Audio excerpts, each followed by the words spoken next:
ಟೇಸ್ಟಿಯಾಗಿರುವಂಥ ಹಾಗೆ ಹೆಲ್ದಿ ಆಗಿರುವಂಥ ಒಂದು ಪ್ರೋಟೀನ್ ರಿಚ್ ಬ್ರೇಕ್ಫಾಸ್ಟ್ ಇವತ್ತು ಮಾಡಿರೋದು. ಇವತ್ತು ನಾನು ಮಾಡಿದ್ದೀನಿ ಹಬೆ ವಡೆ, ಕಡಲೆಬೇಳೆ ಹಬೆ ವಡೆ. ತುಂಬಾ ರುಚಿಕರವಾಗಿರುತ್ತೆ. ಇವತ್ತು ನಾನು ಮಾಡ್ತಾ ಇರೋದು ಹಬೆ ವಡೆ ಅಂತಲೂ ಹೇಳ್ತಾರೆ. ಹಾಗೆ ನಾವು ಇದನ್ನು ಕಡುಬು ಅಂತಲೇ ಮಾಡೋದು. ಗಣೇಶ ಹಬ್ಬದಲ್ಲಿ ಕಡುಬು ಮಾಡ್ತೀವಲ್ವ, ಸೊ ಅದನ್ನು ಕಡುಬು ಅಂತಲೇ ಮಾಡೋದು. ಸೊ ಅದಕ್ಕೆ ನಾನು ಕಡಲೆಬೇಳೆ ಹಾಕ್ಕೊಂಡಿದ್ದೀನಿ 1 ಪಾವಷ್ಟು. ಈ ಒಂದು ಮೆಷರಿಂಗ್ ಪಾವಲ್ಲಿ ಒಂದು ಪಾವು, ಹಾಗೆ ಇನ್ನೊಂದು ಸ್ವಲ್ಪ ಕಡಲೆಬೇಳೆ, ಹಾಗೆ ಇದರಲ್ಲೇ ಅರ್ಧ ಪಾವಷ್ಟು ಹೆಸರುಬೇಳೆ ಮತ್ತು 1 ಹಿಡಿಯಷ್ಟು ಅಕ್ಕಿ. ಇದನ್ನ ಒಂದು 2 ರಿಂದ 3 ಗಂಟೆ ನೆನೆಸಿರೋದು. ಇವಾಗ ನೆನೆಸಿರೋದಾಗಿದೆ. ಹಾಗೆ ಇದನ್ನು ಸ್ವಲ್ಪ ನೀರು ಸೋರ್ಲಿಕ್ಕೆ ಅಂತ ಹಾಕಿದ್ದೀನಿ. ಇವಾಗ ಇದನ್ನು ಗ್ರೈಂಡ್ ಮಾಡಬೇಕು. ಈಗ ಇದು ಒಂದು 3 ಮೀಡಿಯಮ್ ಸೈಜ್ ಈರುಳ್ಳಿನ ಕಟ್ ಮಾಡ್ಕೊಂಡಿದ್ದೀನಿ. ಇವಾಗ ಇದನ್ನು ಗ್ರೈಂಡ್ ಮಾಡ್ಕೊತೀನಿ. ಸ್ವಲ್ಪ ದಪ್ಪನೇ ಕಟ್ ಮಾಡ್ಕೊಂಡಿದ್ದೀನಿ, ಯಾಕಂದರೆ ಗ್ರೈಂಡ್ ಮಾಡ್ಕೊಳಕ್ಕಂತ. ಇಲ್ಲ ಅಂತ ಹೇಳಿದ್ರೆ ಈರುಳ್ಳಿನ ನೀವು ಚಾಪರಿಂದನೂ ಕಟ್ ಮಾಡ್ಕೋಬೋದು, ತುಂಬ ಸಣ್ಣ ಬೇಕಾಗತ್ತೆ. ಇಲ್ಲ ಅಂತ ಹೇಳಿದ್ರೆ ತುಂಬ ಸಣ್ಣ ಕಟ್ ಮಾಡ್ತೀರಾ ಅಂತ ಹೇಳಿದ್ರೆ ಹಾಗೇನೂ ಕಟ್ ಮಾಡ್ಕೋಬೋದು. ಬಟ್ ನಾನು ಸ್ವಲ್ಪ ಮಿಕ್ಸರಲ್ಲಿ ಒಂದು 2 ರೌಂಡು ಇದನ್ನು ಗ್ರೈಂಡ್ ಮಾಡ್ಕೋತೀನಿ. 3 ಮೀಡಿಯಮ್ ಸೈಜ್ ಆನಿಯನ್ ತೊಗೊಂಡಿರೋದು.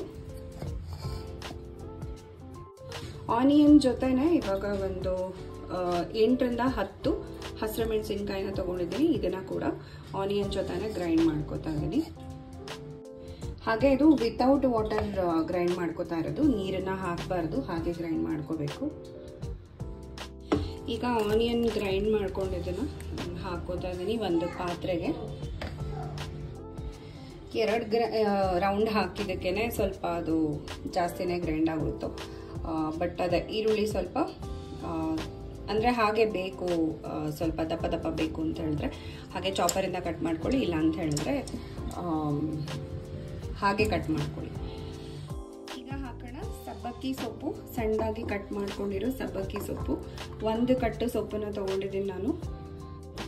ಹಾಗೆ ಸ್ವಲ್ಪ ಕೊತ್ತಂಬರಿ ಸೊಪ್ಪು ಸಣ್ಣದಾಗಿ ಕಟ್ ಮಾಡಿ ಹಾಕ್ತಿರೋದು, ಯಾಕಂತ ಹೇಳಿದ್ರೆ ದಪ್ಪ ಇದ್ರೆ ಚೆನ್ನಾಗಿರಲ್ಲ. ಈಗ ಮತ್ತೆ ಗ್ರೈಂಡ್ ಮಾಡ್ಕೊಳ್ಳೋಕ್ಕೆ ಅರ್ಧ ಬೌಲಷ್ಟು ತೆಂಗಿನಕಾಯಿ ತುರಿ ಹಾಕ್ಕೋತಾ ಇದ್ದೀನಿ. ಈಗ ತೆಂಗಿನಕಾಯಿ ಒಳಗಡೆ 1 ಟೇಬಲ್ ಸ್ಪೂನ್ ಜೀರಿಗೆನ ಹಾಕಿ ಇದನ್ನು ಕೂಡ ನೀರು ಹಾಕ್ದಿರ ಹಾಗೇನೆ ಗ್ರೈಂಡ್ ಮಾಡ್ಕೊಳ್ಳೋದು.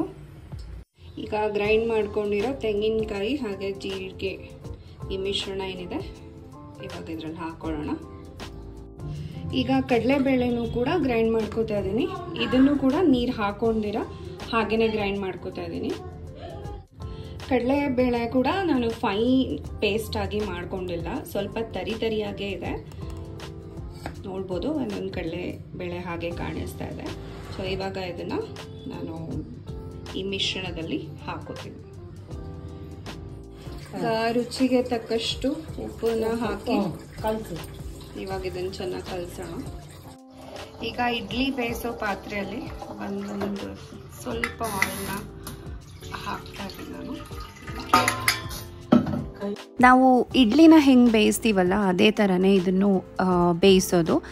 ಹಾಗೆ ಇಡ್ಲಿ ಪಾತ್ರೆಯಲ್ಲಿ ಸ್ವಲ್ಪ ಕೆಳಗಡೆ ಎಣ್ಣೆ ಸವರೋದ್ರಿಂದ ಅಂಟಲ್ಲ. ಇಡ್ಲಿ ಆಗಿರ್ಬೋದು ಅಥವಾ ಈ ಥರ ವಡೆ ಬೇಯಿಸೋವಾಗಿರ್ಬೋದು, ಅದು ಅಂಟಲ್ಲ ಅನ್ನೋ ಒಂದು ರೀಸನ್ಗೆ ಎಣ್ಣೆನ ಹಾಕೋದು.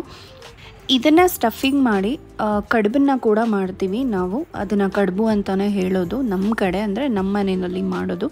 ಗಣೇಶ ಹಬ್ಬಕ್ಕೆ ಅದೇ ಕಡುಬನ್ನು ನಾವು ಮಾಡೋದು. ಸೊ ಇವಾಗ ಇದು ರೆಡಿಯಾಗಿದೆ. ಇದನ್ನು ಬೇಯಿಸಲಿಕ್ಕೆ ಇಡೋಣ. ಇದನ್ನು ಕೂಡ ಸೇಮ್ ನಾವು ಇಡ್ಲಿನ ಹೇಗೆ ಬೇಯಿಸ್ತೀವಿ 15 ರಿಂದ 20 ನಿಮಿಷ ಬೇಯಿಸ್ತೀವಲ್ಲ, ಅದೇ ಥರ 15 ರಿಂದ 20 ನಿಮಿಷ ಇದನ್ನು ಇವಾಗ ಬೇಯಿಸಬೇಕು. ಫಸ್ಟು ಅಲ್ಲಿ ನೀರು ಹಾಕಿರೋದು ಇಡ್ಲಿ ಪಾತ್ರೆಯಲ್ಲಿ ಅದು ಕಾಯಬೇಕು. ಕಾದ ನಂತರ ಇವಾಗ ಇದನ್ನು ಇಟ್ಟು 15 ರಿಂದ 20 ನಿಮಿಷ ಇದನ್ನು ಬೇಯಿಸೋಣ.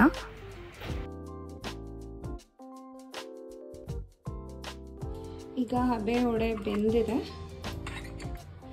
ಇದನ್ನು ತೆಂಗಿನಕಾಯಿ ಚಟ್ನಿ ಜೊತೆ ತಿಂದರೆ ತುಂಬಾ ಚೆನ್ನಾಗಿರುತ್ತೆ. ಈಗ ತೆಂಗಿನಕಾಯಿ ಚಟ್ನಿ ಜೊತೆ ನಾನು ಈ ಹಬ್ಬೆ ವಡೆನ ತಿಂತೀನಿ. ತುಂಬಾ ಟೇಸ್ಟಿಯಾಗಿರುತ್ತೆ. ನೀವು ಒಂದ್ಸಲ ಮಾಡಿ ನೋಡಿ. ಹಾಗೆ ಪ್ರೋಟೀನ್ ರಿಚ್ಚು ಕೂಡ. ನೀವು ಇದನ್ನು ಬ್ರೇಕ್ಫಾಸ್ಟ್ ಆಗು ತಿನ್ಬೋದು, ಹಾಗೆ ಸೈಡ್ ಡಿಶ್ ಆಗು ತಿನ್ಬೋದು, ಅಥವಾ ಸ್ನ್ಯಾಕ್ಸ್ ಆಗು ತಿನ್ಬೋದು. ವಿಡಿಯೋ ಇಷ್ಟ ಆಗಿದ್ರೆ ಲೈಕ್ ಮಾಡಿ, ಶೇರ್ ಮಾಡಿ, ಕಮೆಂಟ್ ಕೂಡ ಮಾಡಿ. Subscribe to my channel. Thank you so much for watching.